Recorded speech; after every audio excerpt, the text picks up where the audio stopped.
Alright, so today I'm going to try snubbing up this paint horse. He's pretty calm. I'm not doing it because he's wild by any means. I just want to try it. I saw a fellow on YouTube doing it. My dad happens to be here, so we're going to actually, I was just going to leave him around on this big horse. This is our half purge run here, and perfect man for the job. So I'm going to try to just start working on at least standing up in stirrups with him. He's real calm, you know, and it helps them feel more comfortable having another horse right there. He's a really calm horse. I saddled him right up today, no problems. I hadn't had a ton of time to mess with him, but enough where I'd feel fine probably getting on him and having somebody snub. Now snubbing is where you, right here, somebody'd be right here, just like that. That horse's head is nearly in your lap, and I've never done it. Have you ever done it? My dad's done it before. I saw, like I said, I saw a fellow on YouTube. I liked the idea. Just being, you know, it's because we have this big old purge run. I mean, you couldn't pull him down with a tank, so just something to try. But this is what you want: them paying attention to this horse and comfort and that sort of stuff. Back in the day, they used to do snubbing post, and some still do.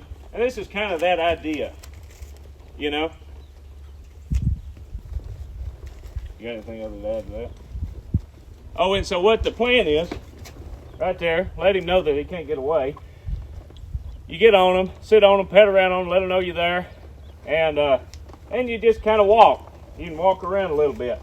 This right here is a night latch. This is you can do this on a colt, or if you've got a kind of Oregon style rope latch on your saddle, which I recently put on mine, that'd give you a good hold. That saddle horn doesn't do a whole lot of good in my experience, and I think others.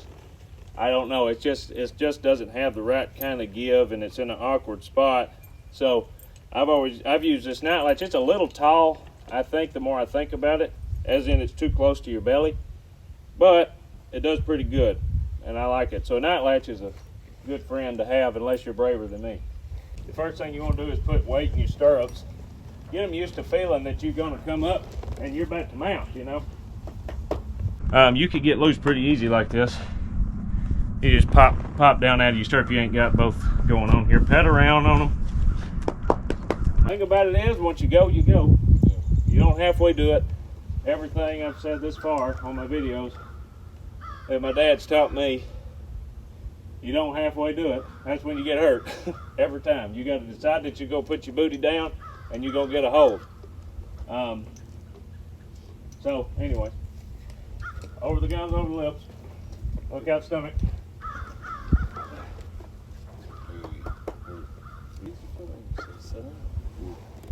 Good boy. So, it's good if you can get both stirrups.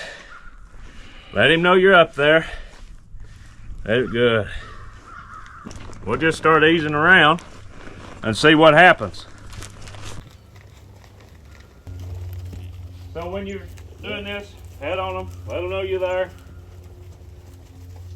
Let them know what's going on, that they're doing good.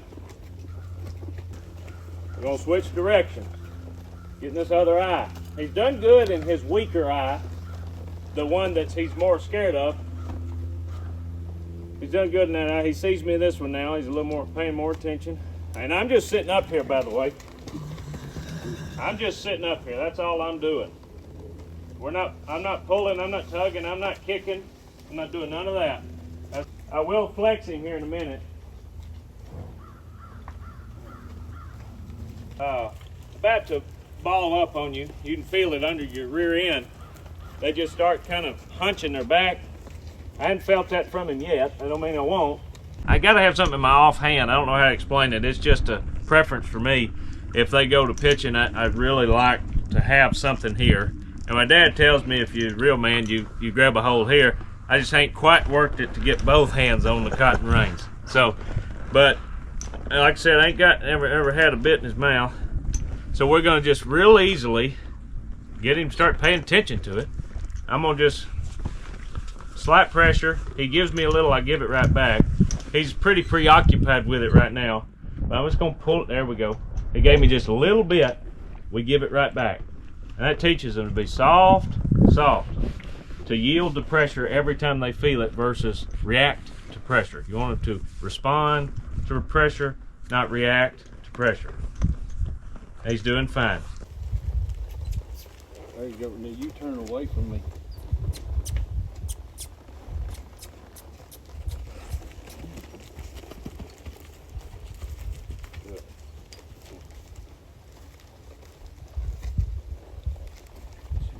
So this was a good first ride. Doesn't need to be too long-winded.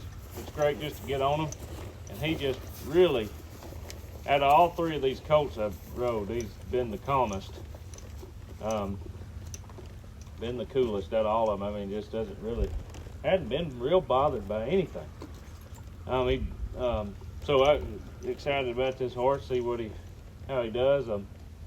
He's made me feel calm the whole time. I don't think the whole time I felt a hunch in the back, hardly. Maybe there for a second, but nothing much. I mean, I don't know. He seems like a good tempered horse, really. Let me pet around on him, loose the rein, touch his rear end. Nothing there, nothing there.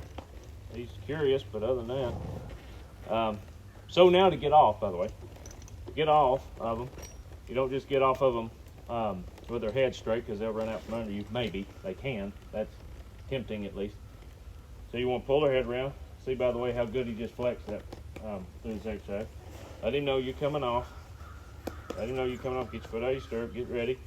And then ease off. And when he stops moving, you give him his head. When he stops moving, we'll give him his head.